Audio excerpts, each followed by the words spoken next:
Hello students, plant pathology वाले section में आज जो हम डिजीज़ पढ़ने जा रहे हैं वो है रेड रॉट। और हम जो एग्जाम्पल पढ़ेंगे वो पढ़ेंगे red rot of sugarcane. तो जैसे मैंने पहले भी बताया था कि किसी भी डिजीज़ को स्टार्ट करने से पहले हमें उसके बारे में कुछ जनरल आइडिया होना चाहिए। जनरल आइडिया मतलब कि उसका होस्ट कौन है, किस होस्ट पर वो डिजीज़ होती है, पैथोजन के नाम और डिजीज़ के इन्फेक्शन से इन्फेक्टेड होने वाले पार्ट्स के नाम और डिजीज़ का नाम। तो ये एक फंगल डिजीज़ है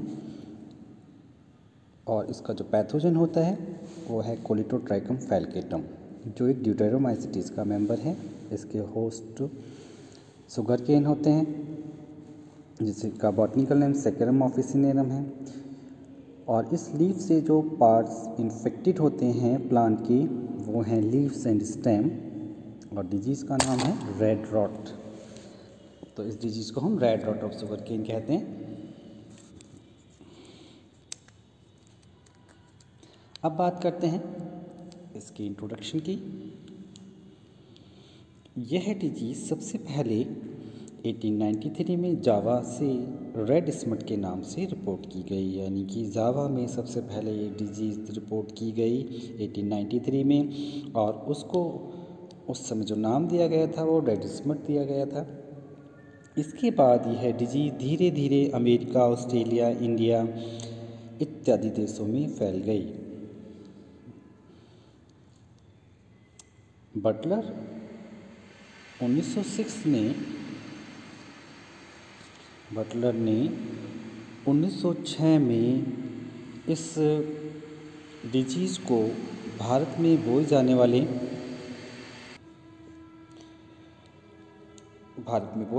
गन्ने की उस विशेष वैरायटी में इसको रिपोर्ट किया और red rot of sugarcane नाम दिया, यानी कि बटलर ने इसको रेड रॉट नाम दिया। इससे पहले ये रेड स्मट के नाम से जानी जाती थी। इसके बाद यह डिजीज़ बिहार तथा यूपी के अनेक भागों में फैल गई। एपिडेमिक रही है 1939 से 40 के बीच इन ईस्ट यूपी एंड बिहार में।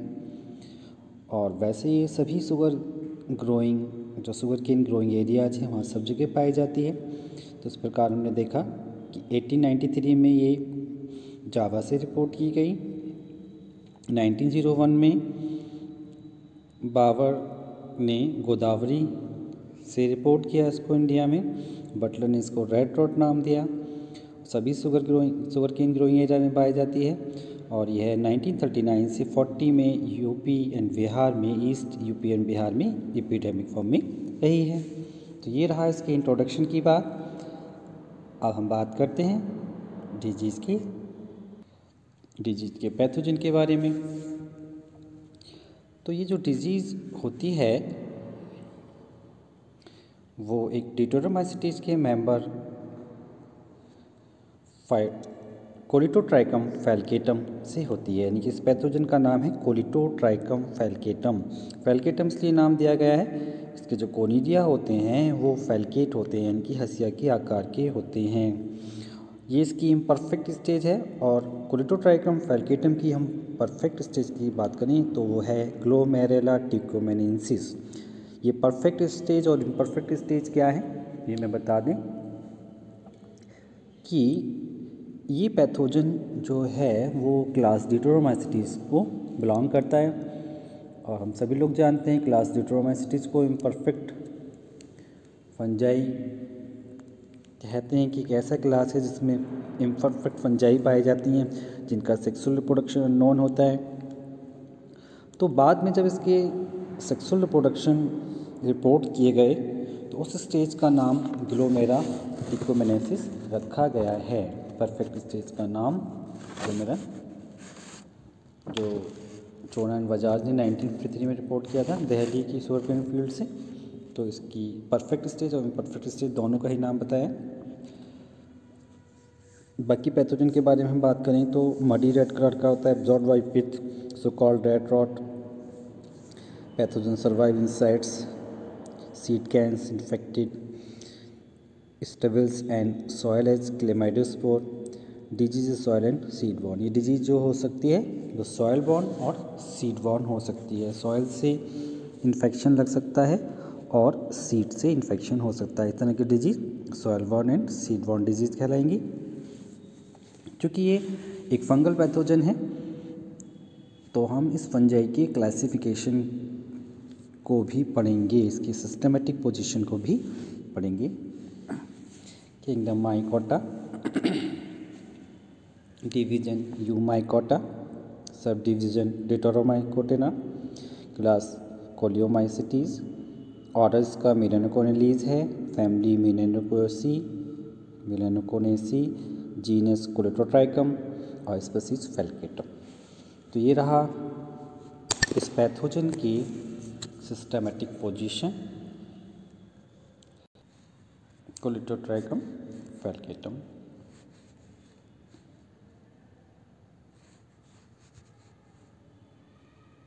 फेल्केटम इसलिए बोला कि इसके जो कोनिडिया होते हैं वो फेल्केट होते हैं, हंसिया के आकार के होते हैं। अब हम बात करते हैं सिम्टम्स की। इसके जो सिम्टम्स हो सकते हैं लीफ पर देखे जा सकते हैं और स्टॉक पर यानी कि स्टेम पर देखे जा सकते हैं। यदि हम स्टॉक पर सिम्टम्स की बात करें तब the first symptoms seen after the rainy season when the normal plant growth stop and sucrose formation was started. यानी कि सबसे पहले जो सिम्टम्स हैं ये रेनी सीजन के बाद दिखाई देते हैं जब किसी नॉर्मल प्लांट में जो ग्रोथ रुक जाती है और सुक्रोज फॉर्मेशन स्टार्ट हो जाती है। Loss of colour and dropping of third और fourth leaves from the top are earliest symptoms the entire top withers. Leaf के कलर का लॉस होना और पत्तियों का गिर जाना इस डिजीज़ के अर्लीस्ट सिम्टम्स के अंतर्गत आते हैं। In late stage the canes becomes rivelled, और बहुत ज़्यादा इन्फेक्शन की स्टेज में जो इंटरनोड्स होती हैं वो रिवल्ट हो जाती हैं। The red shrink and become longitudinally wrinkled, longitudinally वो सिकुड़ी दिखाई देती हैं। Such canes are lighter in weight and easily broken. इस टाइप के जो इन्फेक्टेड शुगर केन होते हैं वो वज़न में हल्के होते हैं और बहुत आसानी से टूट जाते हैं। देखिएगा इस प्रकार से हमें सिम्टम्स दिखाई देंगे। ये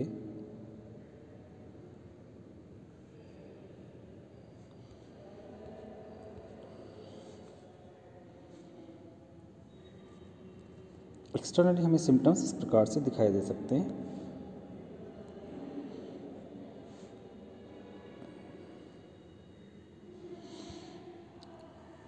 अब हम देखते हैं स्टॉक के अगले सिम्टम्स के बारे में बात करेंगे। Internally, if the disease canes are split open longitudinally specially when withering of the leaves started the pith tooks red colour. जब हम स्टेम को लॉन्गिट्यूडनली स्प्लिट करें जो डिजीज स्टेम हैं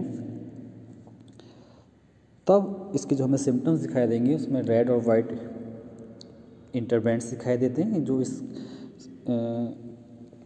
डिजीज का कैरेक्टरिस्टिक फीचर है। In very advance stage red colour में be replaced by dirty brown, cavities filled with greyish mycelium. बहुत ज़्यादा इन्फेक्शन होता है तो बीच में जो इंटरनोड के बीच कैविटी होती है वो ग्रेइश माइसीलियम से भर जाती है। The juice give a bad smell due to conversion of sucrose into glucose. और बहुत ज़्यादा इन्फेक्शन की स्टेज में एक पर्टिकुलर टाइप की स्मेल आने लगती है क्योंकि जो ग्लूकोज है, ग्लूकोज जो सुक्रोज है वो ग्लूकोज में कन्वर्ट हो जाता है।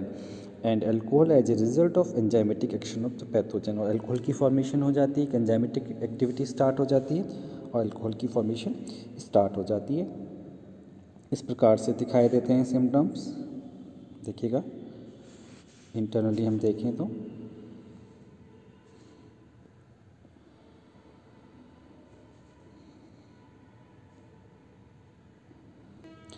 तो डिजीज़ के इंटरनल सिम्टम्स हमें इस प्रकार से दिखाई देते हैं। तो इस प्रकार हमने सिम्टम्स को स्टॉक यानी कि स्टैम्प पर देखा। अब हम बात करते हैं सिम्टम्स ऑन लीफ।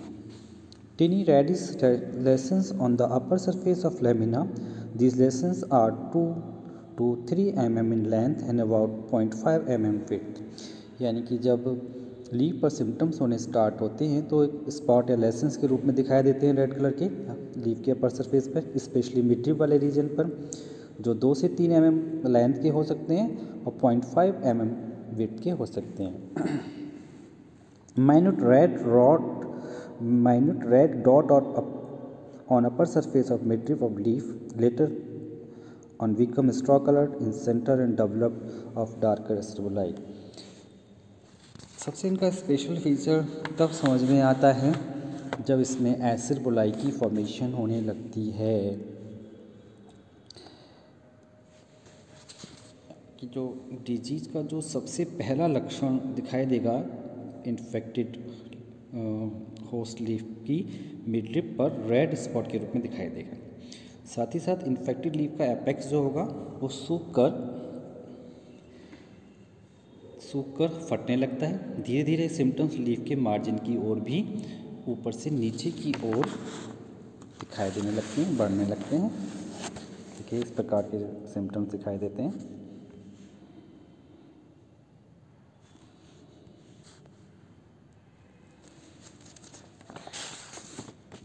और बाद में पत्ती विल्ट होने लगती है। कुछ समय बाद मिडरिप पर जो रेड स्पॉट बने हैं उनके बीच का जो एरिया है वो सूख कर स्ट्रॉ कलर जैसा हो जाता है और इस पर छोटे छोटे उभरे हुए एक या अधिक डॉट लाइक स्ट्रक्चर पिकट हो जाते हैं। ये जो ब्लैक डॉट लाइक स्ट्रक्चर होते हैं ये ही फंगस की एक सेक्सुअल रिप्रोडक्टिव स्ट्रक्चर हैं जिन्हें एसिडबुलस कहते हैं। तो डिजीज़ के सिम्टम्स इस प्रकार से हमें दिखाई देंगे। देखिएगा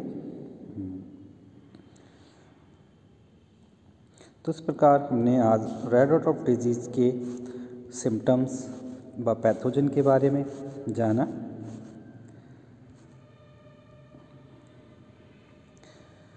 और नेक्स्ट वीडियो में हम इसकी टियोलॉजी, डिजीज़ साइकिल और डिजीज़ मैनेजमेंट के बारे में बात करेंगे। आज के लिए इतना ही, लेक्चर यहीं समाप्त होता है। धन्यवाद।